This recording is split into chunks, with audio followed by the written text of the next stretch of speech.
तो देखो दोस्तों, आज का हमारा पहला क्वेश्चन है, राजस्थान राज्य का आकार किस प्रकार का है। राजस्थान राज्य का आकार किस प्रकार का है? विषमकोणीय चतुर्भुज, समांतर चतुर्भुज, आयताकार या फिर वर्गाकार। तो इस क्वेश्चन का हमारा राइट आंसर है ऑप्शन नंबर 1, विषमकोणीय चतुर्भुज या पतंगाकार आकृति का है। पतंगाकार आकृति का। अब इसका करेक्ट आंसर हो गया विषमकोणीय चतुर्भुज। और टी.एच. हैंडले ने विषमकोणीय चतुर्भुज या पतंगाकार आकृति का निर्धारण किया था। और राजस्थान को विषमकोणीय चतुर्भुज यानी पतंगाकार आकृति का किसने बताया था? टी.एच. हैंडले नामक भूगोलवेत्ता ने। अब देखो अगला क्वेश्चन है हमारा, राजस्थान में बीहेड़ भूमि का सर्वाधिक विस्तार किस जिले में है? राजस्थान में बीहेड़ भूमि का सर्वाधिक विस्तार किस जिले में है? सवाई माधोपुर, भरतपुर या फिर धौलपुर या फिर कोटा। तो इसका हमारा राइट आंसर है ऑप्शन नंबर सी, बीहेड़ भूमि यानी कंदरायुक्त भूमि। और सर्वाधिक बीहेड़ भूमि है वो धौलपुर के अंदर है। अब देखो इसका करेक्ट आंसर हो गया Dholpur, option number C. Rajasthan में बीहेड़ भूमि का सर्वाधिक विस्तार किस जिले में है? तो आपके पास 4 ऑप्शन थे, उनमें से धौलपुर इज राइट आंसर है। अब अगला क्वेश्चन है, निम्न में से देशहरों के नाम से जाना जाने वाला क्षेत्र कौन सा है? तो इनमें से कौन से क्षेत्र को देशहरों क्षेत्र के नाम से जानते हैं? कुंभलगढ़ एवं उदयपुर के बीच का क्षेत्र, अचलगढ़ एवं गोगुंदा के बीच का, या फिर रागा व जरगा पर्वत चोटियों के मध्यवर्ती क्षेत्र, या फिर प्रतापगढ़ एवं चित्तौड़गढ़ के बीच का पहाड़ी क्षेत्र। तो क्वेश्चन नंबर 3 का हमारा राइट आंसर है ऑप्शन नंबर सी, जरगा एवं रागा पर्वत चोटियाँ हैं, उनकी जो मध्य का स्थान है उसे देशहरों के नाम से बोलते हैं। यानी यह लगभग 12 मास के अंदर हरा भरा रहता है, इसी के कारण इसे देशहरों नाम बोलते हैं।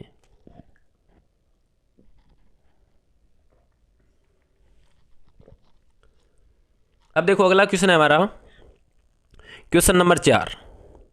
क्वेश्चन नंबर 4 है, राजस्थान के कुल भौगोलिक क्षेत्रफल का कितना प्रतिशत भाग मिट्टी अपरदन से प्रभावित है? तो ये क्वेश्चन मैंने 2-3 बार बता दिया आपको वीडियो के अंदर। 1/3, 2/3, 1/4 या फिर 3/4। तो इसका राइट आंसर है ऑप्शन नंबर ए, 1/3 भाग। अब देखो इसका 1/3 भाग है वो मिट्टी अपरदन से प्रभावित है राजस्थान का। तो राजस्थान के कुल भौगोलिक क्षेत्रफल का 1/3% मिट्टी अपरदन से प्रभावित होता है। अब देखो अगला क्वेश्चन है हमारा, काली मिट्टी राजस्थान के किन जिलों में पाई जाती है? काली मिट्टी राजस्थान के किन जिलों में पाई जाती है? तो हमें पता है कि काली मिट्टी है ये दक्षिणी पूर्वी भाग यानी हाड़ौती क्षेत्र के अंदर पाई जाती है। तो इनमें से कौन सा राइट आंसर होगा? भीलवाड़ा, राजसमंद ये तो नहीं होगा, भीलवाड़ा, अजमेर, सवाई माधोपुर ये भी नहीं होगा, बारां, झालावाड़ और बूंदी यानी Kota, Bundi, Baran, Jhalawar is right answer. Hadoti क्षेत्र के अंदर काली मिट्टी पाई जाती है, जिसे हम रेगुर मृदा भी कहते हैं और कपासी मृदा भी कहते हैं, और इसे स्वतः जुताई वाली मिट्टी भी कहा जाता है। देखो काली मिट्टी की मैं आपको फैक्ट बता देता हूँ, काली मिट्टी को रेगुर मृदा कहते हैं, रेगुर। और दूसरा भी इसका नाम है स्वतः जुताई वाली मिट्टी, स्वतः जुताई वाली मिट्टी। इसे कृषि उपयोगी मिट्टी भी बोलते हैं, कृषि उपयोगी मिट्टी। इस मिट्टी को कपासी मृदा भी बोलते हैं, इस मिट्टी को कपासी मृदा भी बोलते हैं। अब देखो अगला क्वेश्चन,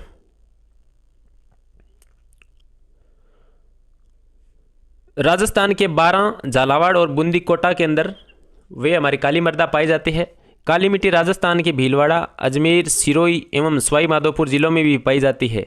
काली मिट्टी ज्वालामुखी से निकलने वाली लावों से बनती है और इस मिट्टी में चूना, पोटास और मैग्नीशियम, एल्यूमिना और लोहा पर्याप्त मात्रा में पाया जाता है। इस मिट्टी को रेगुर मिट्टी, देखो इस मिट्टी को रेगुर मिट्टी भी कहा जाता है। ये आप साथ साथ में नोट करते जाना। अब हमारा क्वेश्चन नंबर 6। क्वेश्चन नंबर 6 हमारा, पश्चिमी विक्षोभों का संबंध किस महासागर से है? पश्चिमी विक्षोभों का संबंध किस महासागर से है? अरब की खाड़ी, हिंद महासागर, भूमध्य सागर, अटलांटिक महासागर। तो इसका हमारा राइट आंसर है ऑप्शन नंबर सी, भूमध्य सागर। अब देखो, पश्चिमी विक्षोभों का संबंध भूमध्य सागर से है, जिसके कारण शीतकाल में राजस्थान में मावठ होती है। यानी शीतकाल में होने वाली जो वर्षा है उसे मावठ बोलते हैं। भूमध्य सागर से लेकर भारत तक मैदान और रेगिस्तान होने की वजह से हवा बिना किसी अवरोध के साथ भारत पहुंचती है।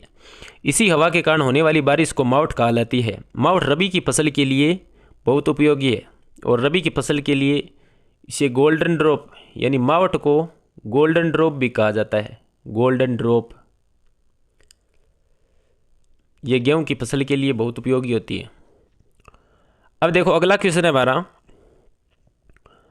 राजस्थान का मेजा बांध किस नदी पर स्थित है? राजस्थान का मेजा बांध किस नदी पर स्थित है? कांकनेय नदी, जिसे मसूरदी नदी के नाम से भी जानते हैं, सागी नदी, मेज नदी और कोठारी नदी। तो आपको पता है कि मेजा बांध है ये कोठारी नदी पर बना हुआ है। और कोठारी नदी कहाँ पर है? जल्द से कमेंट के अंदर छापो। अब देखो, राजस्थान का मेजा बांध कोठारी नदी पर स्थित है। मेजा बांध राजस्थान की भीलवाड़ा जिले में स्थित है। कोठारी नदी और बनास नदी की सहायक नदी है। कोठारी नदी क्या है? बनास नदी की सहायक नदी है।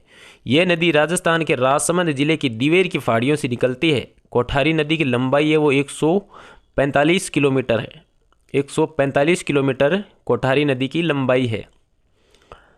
अब देखो, अगला क्वेश्चन है आपका,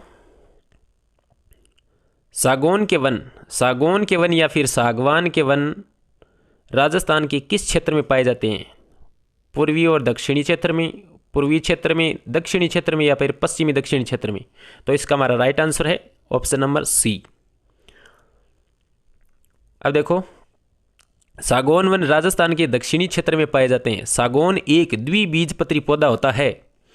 यह वृक्ष 80 से 100 फीट लंबा होता है। सागौन वृक्ष काष्ठीय, सागौन वृक्ष है, ये काष्ठीय होता है। सागौन का अब देखो, सागौन का जो वानस्पतिक नाम होता है वो टेक्टोना ग्रैंडिस होता है। टेक्टोना ग्रैंडिस यह बहुमूल्य इमारती लकड़ी होती है। और ये आपको पता है, जहाँ पर अधिक नमी रहती है वहाँ पर इस प्रकार की जो वनस्पति है ये होती है। अगला क्वेश्चन हमारा है, राजस्थान के किस जिले में भारत का तीसरा भालू रेस्क्यू सेंटर स्थापित किया जाएगा? यानी राजस्थान के किस जिले में भारत का तीसरा भालू रेस्क्यू सेंटर? तो ये आपको पता है, हमारी राजधानी जयपुर के अंदर। राजस्थान के जयपुर जिले में नाहरगढ़ है, उसके अंदर भारत का तीसरा रेस्क्यू सेंटर स्थापित किया जाएगा। यह रेस्क्यू सेंटर भालुओं को समाप्त हो रही प्रजाति को बचाने के उद्देश्य से स्थापित किया जा रहा है। यानी जो भालू की प्रजाति है वो दिन ब दिन है लुप्त होती जा रही है। इसी के कारण भालुओं को बढ़ावा देने के लिए और उसकी प्रजाति को नष्ट न होने के लिए ये काम किया जा रहा है, ये कदम उठा रही है सरकारें। अब देखो, अगला क्वेश्चन हमारा है, राजस्थान में वन पशु एवं पक्षी अधिनियम 1951 कब लागू किया गया था? 15 फरवरी 1951, 23 अप्रैल 1951, 25 मई 1952, 1 जुलाई 1955। तो इसका हमारा राइट आंसर है ऑप्शन नंबर बी, 23 अप्रैल 1951। अब देखो, राजस्थान में वन्य जीव पशु एवं पक्षी अधिनियम 1951 जो 23 अप्रैल 1951 को लागू किया गया था। भारत सरकार ने राजस्थान के वन्य जीव की रक्षा करने और प्रभावी ढंग से अवैध शिकार और तस्करी और वन्य जीव और व्युत्पन्न के अवैध व्यापार को नियंत्रण करने के उद्देश्य से यह अधिनियम लागू किया गया था। अब देखो दोस्तों, अगला हमारा क्वेश्चन है, मालानी पर्वत राजस्थान के किन जिलों में विस्तृत है? मालानी पर्वत राजस्थान के किन जिलों में विस्तृत है? सिरोही और जालौर, जालौर बाड़मेर, पाली बाड़मेर और पाली और जालौर। तो इस क्वेश्चन का हमारा राइट आंसर है ऑप्शन नंबर बी, जालौर व बाड़मेर। अब देखो, मालानी पर्वत राजस्थान के जालौर बाड़मेर जिलों में विस्तृत है। यह लूणी बेसिन के मध्यवर्ती घाटी का भाग है। कौन सा? अब देखो मालानी क्षेत्र। अब अगला क्वेश्चन है हमारा, लसाड़िया का फटार, लसाड़िया का फटार किस जिले में स्थित है? 1 number Sikar, 2 number Sirohi, 3 number Udaipur, 4 number Chittorgarh. तो लसाड़िया का फटार हमारा कहाँ पर स्थित है? उदयपुर के अंदर। लसाड़िया का फटार उदयपुर जिले में स्थित है। यह उदयपुर में जयसमंद के आगे पूर्व की ओर विच्छेदित व कटा फटा फटार है। यानी जो जयसमंद झील है, मीठे पानी की सबसे बड़ी झील, इसके पूर्व में स्थित है भाई ये। क्वेश्चन नंबर 3 है हमारा, भूरी पीली रेतीली मिट्टी राजस्थान के किन जिलों में पाई जाती है? भूरी पीली रेतीली मिट्टी राजस्थान के किन जिलों में पाई जाती है? ऑप्शन नंबर 1, नागौर, पाली, अजमेर और जयपुर। तो यही हमारा इसका राइट आंसर है ऑप्शन नंबर 1, नागौर, पाली और जो अजमेर जयपुर वाला क्षेत्र है, इसी के अंदर पूर्वी क्षेत्र के अंदर है हमारी भूरी पीली रेतीली मृदा पाई जाती है। अब देखो, नागौर, पाली, अजमेर और जयपुर इसका करेक्ट आंसर है। भूरी पीली रेतीली मिट्टी राजस्थान के नागौर, पाली, अजमेर तथा जयपुर जिले में पाई जाती है। इस मिट्टी का रंग पीला और भूरा होता है।